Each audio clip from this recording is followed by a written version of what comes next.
السلام علیکم دوستو، آج میں آپ کو ایک سچا واقعہ سنانے جا رہا ہوں۔ دو دوستوں اسلم اور عبدالاحد کا واقعہ سچا ہے اور ساتھ ہی ساتھ چشم کشا بھی ہے۔ یہ واقعہ آپ کی اور ہماری آنکھیں کھول دیتا ہے۔ دونوں دوست اسلم اور عبدالاحد ایک ہی شہر کے ایک ہی محلے میں پڑوس میں رہنے والے، بچپن ساتھ گزارا، اسکول کی تعلیم بھی دونوں نے ایک ساتھ ایک ہی اسکول میں حاصل کی، جوان بھی ایک ساتھ ہوئے اور پھر اتفاق سے دونوں نے کاروبار بھی ایک ساتھ شروع کیا۔ شہر کی مارکیٹ میں دونوں کی ایک ہی جگہ دکان واقع تھی، کپڑے کی دکان۔ جب کبھی ان کو کپڑا خرید کر لانے کی ضرورت پڑتی تو اطراف کے بڑے شہروں میں دونوں ایک ساتھ سفر کرتے اور خریدی کر کے واپس آ جاتے۔ اس مرتبہ دونوں گجرات کپڑے کی خریدی کے لیے گئے، دن بھر کپڑوں کی خریدی کی اور رات کو دونوں اپنے ہوٹل کے کمرے میں واپس آئے۔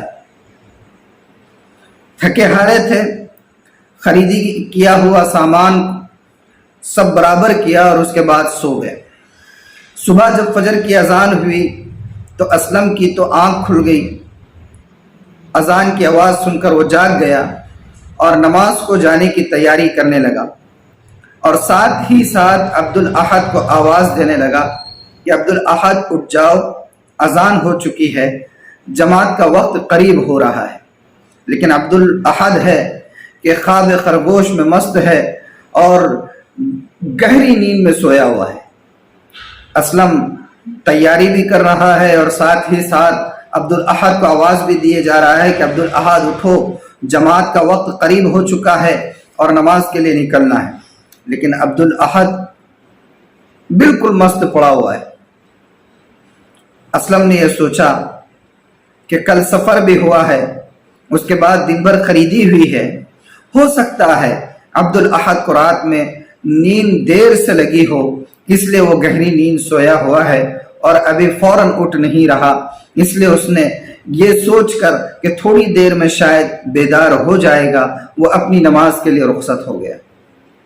فجر کی نماز ادا کی اور نماز ادا کرنے کے بعد دوبارہ جب وہ اپنے ہوٹل کے کمرے پر واپس آیا تو کیا دیکھتا ہے کہ عبدالاحد اسی طرح جو ہے گہری نیند میں سویا ہوا ہے۔ اس نے اس کو اٹھانے کی پھر کوشش کی، آوازیں دیتا رہا، لیکن عبدالاحد کے کان پر جو نہ رینگی۔ اس نے اپنے دونوں ہاتھوں سے عبدالاحد کو ہلانے کی کوشش کی، جگانے کی کوشش کی، تو وہ کیا دیکھتا ہے کہ جب وہ عبدالاحد کو جگانے کے لیے ہلا رہا ہے تو اس کا جسم تو پورا جس طرح وہ جس طرف چاہتا ہے ہلا دیتا ہے وہ ہل جاتا ہے، لیکن عبدالاحد ہے کہ اس کی آنکھ نہیں کھل پا رہی۔ اسلم گھبرا گئے، فوراً دوڑتا ہوا نیچے ریسیپشن پر گیا اور جو ریسیپشنسٹ تھے ان سے کہا کہ بھائی میرا ساتھی، رات میں ہم دونوں خریدی کر کے واپس آئے اور رات کو سوئے رات تک دونوں ہوشیار تھے، عبدالاحد بھی جاگ رہا تھا، مجھ سے باتیں ہوتی رہی، رات کو سو گئے، صبح جو ہے میں نماز کے لیے گیا، عبدالاحد ابھی تک نہیں اٹھا ہے، میں اس کو جگانے کی کوشش کر رہا ہوں لیکن وہ ہے کہ بالکل بھی ہوش اس کو آ نہیں رہا ہے، آپ ذرا چل کر دیکھیں کہ معاملہ کیا ہے۔ ریسیپشنسٹ اور اس کا ایک ساتھی فوراً اوپر کمرے میں آئے اور آ کر انہوں نے دیکھا عبدالاحد کو کہ وہ بالکل بے سدھ پڑا ہوا ہے، کوئی حرکت اس کے اندر نہیں ہے، نہ کوئی آواز اس کو سنائی دے رہی ہے، نہ وہ جاگ رہا ہے۔ انہوں نے اس کے سینے پر اپنا سر رکھا اور اس کی نبض کو ٹٹولنا شروع کیا، نبض کو بھی ٹٹولا، سینے کی دھڑکن کو جانچا۔ ان کو محسوس ہوا کہ شاید عبدالاحد اب رخصت ہو چکا ہے، لیکن چونکہ وہ ڈاکٹر نہیں تھے اس لیے کوئی فیصلہ فوراً سنا نہیں سکتے تھے۔ انہوں نے کہا کہ بھائی چلو فوراً نیچے جاتے ہیں اور نیچے دیکھتے ہیں، شاید کوئی ڈاکٹر مل جائے تو اس کو لے کر آتے ہیں اور لا کر عبدالاحد کو دکھاتے ہیں۔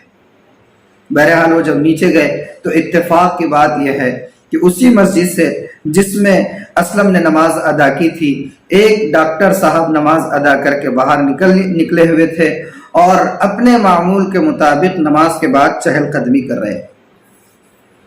اس ریسیپشنسٹ نے ان سے سلام کیا اور سلام کے بعد کہا کہ ڈاکٹر صاحب بہت اچھا ہوا آپ یہاں نظر آ گئے. ہمارے ہوٹل میں ایک پیسنجر ہے جو رات کو سوئے رات تک نیند لگنے تک برابر معمول پہ تھا، لیکن آج صبح سے اس کی آنکھ ہی نہیں کھل رہی ہے. آپ چل کر ذرا دیکھیں کہ آخر ماجرا کیا ہے. ڈاکٹر صاحب فوراً اوپر آئے. انہوں نے دیکھا اس کے اندر کوئی حرکت نہیں ہے عبدالاحد میں. دھڑکن کو جانچا، نبض کو ٹٹولا اور فوراً سمجھ گئے. انہوں نے اسلم سے پوچھا کہ بھئی کیا انہیں کوئی بیماری تھی، کیا کوئی بڑا مرض انہیں لاحق تھا، کیا یہ بی پی کے یا شوگر کے مریض تھے؟ تو اسلم نے کہا کہ ڈاکٹر صاحب ایسی کوئی بات نہیں، بلکہ سچ بات تو یہ ہے کہ عبدالاحد کے مقابلے میں جو ہے متعدد بیماریوں کا سال ہر سال سے متعدد بیماریوں میں مبتلا ہوں. مجھے بی پی بھی ہے، شوگر بھی ہے، اور ہمیشہ عبدالاحد کی صحت مجھ سے اچھی رہی ہے. ڈاکٹر صاحب نے کہا کہ بھائی دیکھیے بات یہ ہے کہ عبدالاحد کا انتقال ہو چکا ہے اور وہ چھوٹی موت کی گود سے بڑی موت کے آغوش میں جا چکا ہے. یہ سنتے ہی اسلم زار و خطار رونے لگا.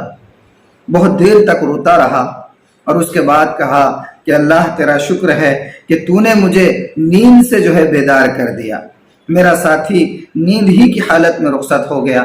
تو ڈاکٹر صاحب نے یہ سن کر کہا کہ دیکھیے آج آپ نے اپنے سر کی آنکھوں سے یہ واقعہ دیکھا تو آپ کو یہ احساس ہو رہا ہے کہ اللہ نے آپ کو نیند سے بیدار کیا اور آپ کے اوپر جو ہے تو بہت بڑی نعمت اس اللہ نے کی.